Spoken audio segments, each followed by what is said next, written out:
നമസ്കാരം. മലയാളി വാർത്തയിലേക്ക് സ്വാഗതം. നമ്മുടെ കാലാവസ്ഥയാകെ മാറുകയാണ്.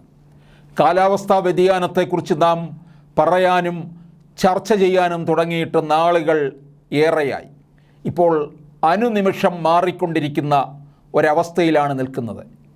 ഏത് നിമിഷവും ഇവിടെ പേമാരി പെയ്തിറങ്ങാം, പ്രളയം സംഭവിക്കാം, ഏത് മാസവും മഴ പെയ്യാം, മിന്നൽ കടലാക്രമണം ഉണ്ടാകാം, വേനലും അതുപോലെ തന്നെ അതികഠിനമാവുകയും ചെയ്യാം. ലോകത്തെ വിവിധ പഠനങ്ങൾ ആധാരമാക്കി IPCC, അതായത് international protocols of climate change തയ്യാറാക്കിയ റിപ്പോർട്ടിലാണ് ഇത്തരത്തിലൊരു മുന്നറിയിപ്പ് വന്നിരിക്കുന്നത്. കുറച്ചു കാലമായി കാലാവസ്ഥ മാറിക്കൊണ്ടിരിക്കുകയാണ്. ഈ മാറ്റം തീവ്രമാവും. 10 വർഷം കഴിയുമ്പോൾ ഇപ്പോഴത്തെ കാലാവസ്ഥയാവില്ല. ഇപ്പോൾ അടിക്കടി പെയ്യുന്ന മഴയും പെട്ടെന്നുയരുന്ന അന്തരീക്ഷ ഊഷ്മാവും ഇത് ശരിവെക്കുന്നതായി കൊച്ചി ശാസ്ത്ര സാങ്കേതിക സർവകലാശാലയുടെ പഠനങ്ങളും അടിവരയിടുന്നു. അന്തരീക്ഷത്തിൽ കാർബൺ ഡയോക്സൈഡ് ക്രമാതീതമായി വർദ്ധിച്ചതാണ് കാലാവസ്ഥാ മാറ്റത്തിന് പ്രധാന കാരണം.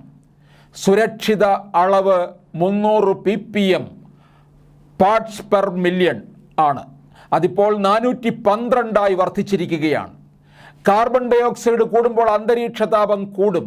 ജലാശയങ്ങളിൽ കൂടുതൽ കാർബൺ ഡയോക്സൈഡ് കലരുമ്പോൾ വെള്ളത്തിൻ്റെ pH മൂല്യം കുറഞ്ഞ് അസിഡിറ്റി കൂടും, ഓക്സിജൻ കുറയും. കടലിൽ നിന്ന് മീഥൈൻ വാതകവും നൈട്രസ് ഓക്സൈഡും അന്തരീക്ഷത്തിൽ കലരും. കാർബൺ ഡയോക്സൈഡ് കൂടുന്നതിനേക്കാൾ 10 മടങ്ങാണ് ഇതിൻ്റെ ദോഷമെന്ന് കുസാറ്റ് പഠനം തന്നെ വ്യക്തമാക്കുന്നുണ്ട്. അറബിക്കടലിൽ മുൻപ് ചുഴലിക്കാറ്റ് നാമമാത്രമായിരുന്നു. എപ്പോൾ വേണമെങ്കിലും ചുഴലിക്കാറ്റ് രൂപപ്പെടുന്ന സ്ഥിതിയാണിപ്പോൾ. കടലിലെ മാറ്റങ്ങളാണ് ഇതിന് കാരണമെന്ന് ഗോരഖ്പൂർ IITയുടെ പഠനത്തിലും വ്യക്തമായിരുന്നു. കാലാവസ്ഥ മാറുമ്പോൾ കൃഷിരീതിയും മാറും. ലോകത്താകെ ഉണ്ടാകുന്ന മാറ്റത്തിൻ്റെ ഭാഗമാണ് കേരളത്തിലെ കാലാവസ്ഥാ മാറ്റം. ഇത് ഇവിടുത്തെ കൃഷിയെ മാത്രമല്ല, വരുമാനമേറെയുള്ള ടൂറിസത്തെയും ബാധിക്കും. കാർബൺ പുറത്തേക്ക് വിടാതെ സൂക്ഷിക്കുന്ന തണ്ണീർത്തട ആവാസ വ്യവസ്ഥകളുടെ സംരക്ഷണം ഈ കാലഘട്ടത്തിൽ വളരെ പ്രധാനമാണ്.